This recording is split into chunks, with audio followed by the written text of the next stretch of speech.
मित्रों, श्री कृष्ण कहते हैं कि काफी समय पहले की बात है। प्रतापगढ़ नाम का एक राज्य था। वहाँ का राजा बहुत अच्छा था, मगर राजा को एक सुख नहीं था।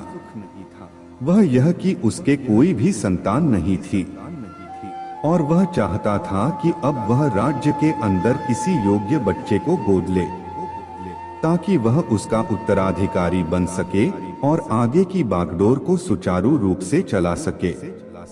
और इसी को देखते हुए राजा ने राज्य में घोषणा करवा दी कि सभी बच्चे राजमहल में एकत्रित हो जाएं। ऐसा ही हुआ।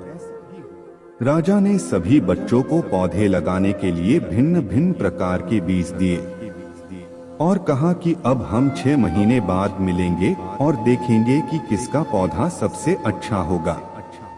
महीना बीत जाने के बाद भी एक बच्चा ऐसा था जिसके गमले में वह बीज अभी तक नहीं फूटा था, लेकिन वह रोज उसकी देखभाल करता था और रोज पौधे को पानी देता था। देखते ही देखते 3 महीने बीत गए। बच्चा परेशान हो गया। तभी उसकी माँ ने कहा कि बेटा, धैर्य रखो, कुछ बीजों को फलने में ज्यादा वक्त लगता है। और वह पौधे को सींचता रहा। 6 महीने हो गए। राजा के पास जाने का समय आ चुका था, लेकिन वह डर हुआ था कि सभी बच्चों के गमलों में तो पौधे होंगे और उसका गमला खाली होगा। लेकिन वह बच्चा ईमानदार था और सारे बच्चे राजमहल में आ चुके थे। कुछ बच्चे जोश से भरे हुए थे, क्योंकि उनके अंदर राज्य का उत्तराधिकारी बनने की प्रबल लालसा थी। अब राजा ने आदेश दिया, सभी बच्चे अपने अपने गमले दिखाने लगे। मगर एक बच्चा सहमा हुआ था, क्योंकि उसका गमला खाली था। तभी राजा की नजर उस गमले पर गई।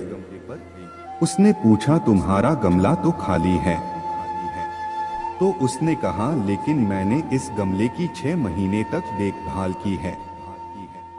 राजा उसकी ईमानदारी से खुश था कि उसका गमला खाली है, फिर भी वह हिम्मत करके यहाँ आ तो गया। सभी बच्चों के गमले देखने के बाद राजा ने उस बच्चे को सभी के सामने बुलाया। बच्चा सहम गया और राजा ने वह गमला सभी को दिखाया। सभी बच्चे जोर से हंसने लगे। राजा ने कहा, शांत हो जाइए, इतने खुश मत होइए। आप सभी के पास जो पौधे हैं वो सब बंजर है। आप चाहे कितनी भी मेहनत कर ले, उनसे कुछ नहीं निकलेगा। लेकिन असली बीज यही था। राजा उसकी ईमानदारी से बेहद खुश हुआ और उस बच्चे को राज्य का उत्तराधिकारी बना दिया गया। लेकिन हमें इस कहानी से क्या सीखने को मिला?